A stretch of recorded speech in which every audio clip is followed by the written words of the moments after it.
The sales tax will be voted on April 3rd, and I would like to give you a little bit of personal background why I'm in favor of the sales tax. I moved here 45 years ago, 46, and I've discovered Independence as a city that takes care of what needs to be taken care of. We can talk about the quality of life project, the school project, but to me, the real essence of Independence came out when we had the flood in 2007. The churches opened the doors, the people of Independence opened their hearts, the businesses stepped forward to help out during the flood. The city, official city workers worked night and day to help the town recover. This is the essence to me of Independence. The same reasoning to me still rests with the sales tax issue we have coming up April 3rd. I'd like to introduce the panel now, starting at the far end. We have Philip Chappé. Next to Philip is Tim Emmert, then Judy Harris, Don Hill, and we have Kathy in favor of the sales tax increase and why. I'm absolutely in favor of the sales tax increase, and there's a variety of reasons. Mainly, my reasoning would be that the citizens of this community cannot shoulder the burden of any more property tax increases, and that would be the only alternative. The fact of it is that we're in agreement with the Department of Justice on the ADA issue, and there's other things that need to be done. I know that I kind of struggled when I was on the City Commission a few years back with, we did a clink project with the state and resurfaced West Main Street, and that's part and parcel of what we're looking at covering with the sales tax. And in such a short time, the potholes started re-emerging, the road was falling apart, and it's to the point where at times it's dangerous. It needs to be fixed right. This is an opportunity to coattail these projects together, pay for it in an equitable manner, that when it is paid for, we're done with it, we can move on to something else. So we're taking a lot of projects on with one mechanism that's fair and equitable and doesn't put any pressure on the property taxpayers.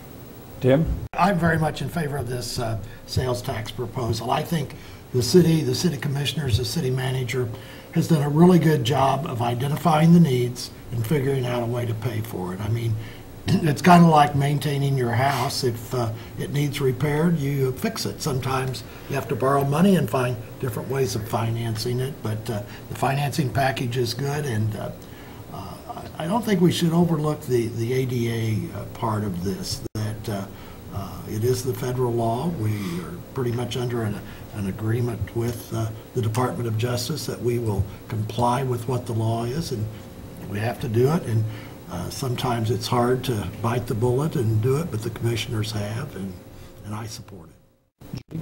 Yes, I am in favor of the sales tax. For some people are going to ask, what are we doing and why are we doing this and what's it all about? And this will all come to light in days to come, but it boils down to we have to do this. The sidewalks have to be fixed. There's no choice. How are we going to do it? So do you want to do it by the sales tax or your property tax?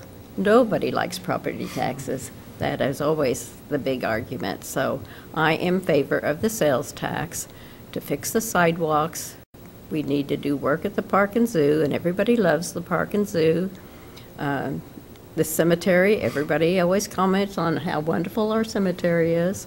Our streets and sidewalks really need improvement, and everybody that uses the streets and sidewalks will be thrilled when we get this done.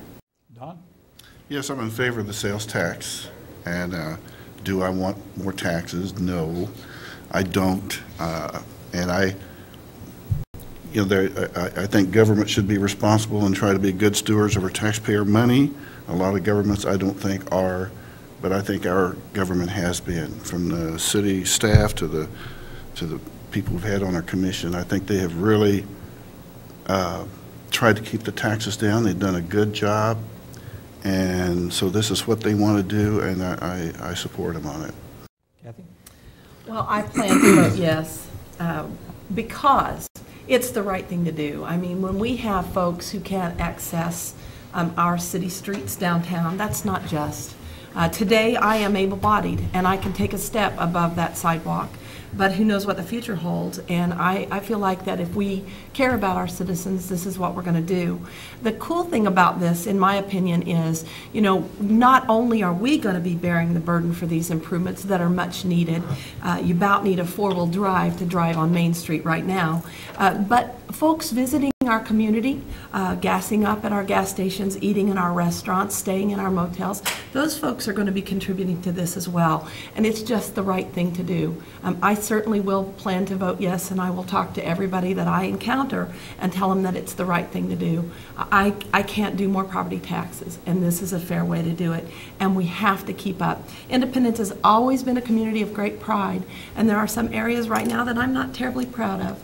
I'm not terribly proud when I drive down Main Street. There are some areas of the park that I'm not terribly proud of, and we have to invest in our community to make sure that it's going to be sound for the future. So I will be voting yes on April 3rd. I want to speak just for a moment about the ADA section of it. The Department of Justice says we have to do this, and I find this offensive that we be told that we have to do this, but that's the law. I understand that there's lawyers' opinions that say if we fight it, it won't be pretty, that we're not going to win, that we're still going to have to do it, and we may have to bear more of the cost. I like what Kathy said in that it's not something we have to do. I think it's something we should do as good citizens of our community for our fellow citizens. And as Kathy said, hey, I'm 68. I don't know when I'll be in a wheelchair. My wife is thinking it's going to be pretty quickly. But nonetheless, I'm going to try to avoid that as long as possible. We were talking about whether we have to do it or whether we should do it. I don't think at this point it matters what your opinion is on that. Yes, this sure. is, we have to do it, and we've got a choice. Do we want to pay for it through property tax, or do we want to do sales tax? And I prefer the sales tax. Anybody prefer property tax on the panel? Oh, No. Anybody in the viewing public prefer? well, there are probably some people that live outside this city that would, Yes. property tax would be okay. Yeah.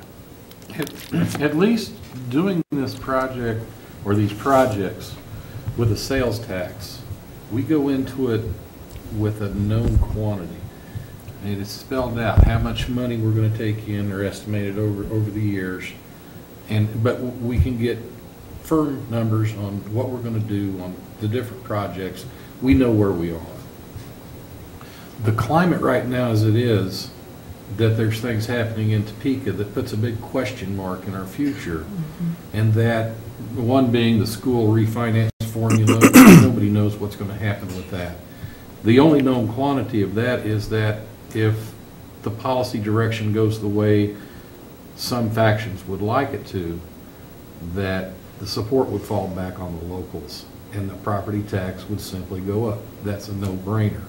The other one is the equipment exemption bill that's in the legislature right now, SB 317, I believe, is that correct? That if that passed, that would pass a huge amount of tax increase on to all the property owners, because it'd take a big chunk of the revenue out that operates Montgomery County and those small pieces of that go to the city. So, you know, from that standpoint, a sales tax is the only way to go. Other comments along that line? No, I agree with that. Those are two unknowns out there that we don't know how they're going to impact us. And so you stack this on top of those two issues, and it's not a good deal. It's been estimated, I think probably pretty accurately, that if the sales tax is not passed, that the city part of property tax could increase as much as 50%. And if that doesn't scare you, then you have more money than I do. Dave, I think the tax issue, of course, is at the core of motivation for a lot of people to vote for this. But I've lived in Independence all my life, and it's a place that I've been really proud when I've been away from here to say that I'm from, because Independence has always had a good look. It's always had a good reputation.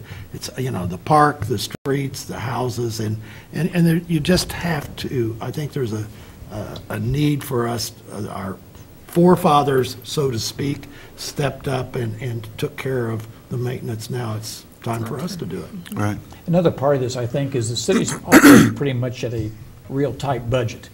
And as inflation continues, which I assume it's going to, there's going to have to be services cut, services that we appreciate that we already have. So this sales tax would help continue the city services at the level that we have, that many communities around us and in the state and the area do not have. And I don't think anybody wants to give up all this large number of services that we have that makes, as Tim said, Independence a special place to live. You don't have to go very far away to see how much you have here. Yes. Well, Dave, I would like to appeal to the public and to our citizens to think about it and to say yes to our sales tax. It just is not a question of whether to or not. It just, we have to. And the important thing, I think, too, is to reiterate the importance of getting out and voting and not just assuming, well, a few people, there's what, 6 people there that are going to vote. We don't really need to go out.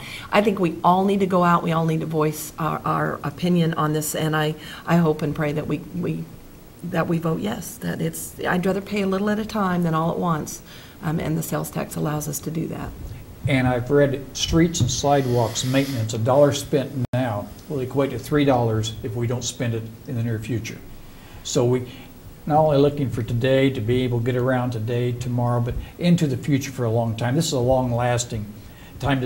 I believe the sales tax is scheduled to last 10 years. So in 10 years it would go off, and it really will just simply equate to the sales tax that's being offered by other communities as well at this time. Not anymore. We're not going to be jumping way ahead in sales tax. So this is something that we need to keep in mind. We're just keeping in line and keeping our city and our pride up with the other communities around us. And I'll bet I like what you said, Tim, about our forefathers. I bet there were lots of discussions along the way when they did lots of things in this community. And there were probably people that thought at the time, oh, we can't do that, we can't do that. But they believed enough into the future of independence that they put their money where their mouth was. And frankly, it's our turn to do that. And I want Independence to be a strong, impressive community. And this is a very affordable way to ensure that. Other comments about this? I might speak to the accessibility thing with the ADA. And I think that maybe we could have done more in the past. We chose not to. We like to delude ourselves into thinking that we were doing everything that was adequate. We weren't. But that accessibility part is an important piece to bringing all of our citizens into community life. And I'm not just referring to people in wheelchairs. It goes far beyond that. People with all types of ambulatory issues, even my wife who has MS. The steps and curbs are difficult. She likes the challenge, but it's difficult sometimes. And I woke up this morning and found out that I really wasn't getting younger. Some of the other people in my block may be, but I'm not. And it's going to be more important as the baby boomers start to get into this next decade coming up, I'm afraid. It may be handy to have a few more curb cuts. Brought to my attention yesterday, Matt Sass, who's in a wheelchair, was commenting about the difficulty getting at Riverside Stadium, of getting into actually being able to see the field. Even if he's on the track, there's a gutter area there that he has to navigate in a wheelchair in order to get there. A small thing, but important to Matt and important to a number of other people along the same line. Well, I work with a number of people who have ambulatory issues, and let me tell you, a half-inch offset in concrete can be as huge as the Himalaya mountains to them. And I do want to point out the quality of life. We met everything that the architects told us that we needed to do as far as ADA, and we followed everything the best we could.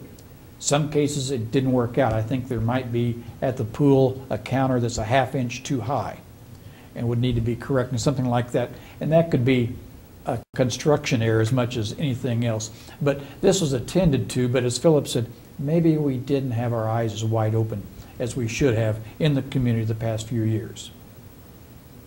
Well, panel, I'd like to thank you, and I'd like to thank the viewers, and all we can say is it's your choice, it's up to you. Property tax, sales tax, be sure to vote April 3rd. I grew up in Crawford County, and our slogan over there was vote early and vote often. Thank you very much.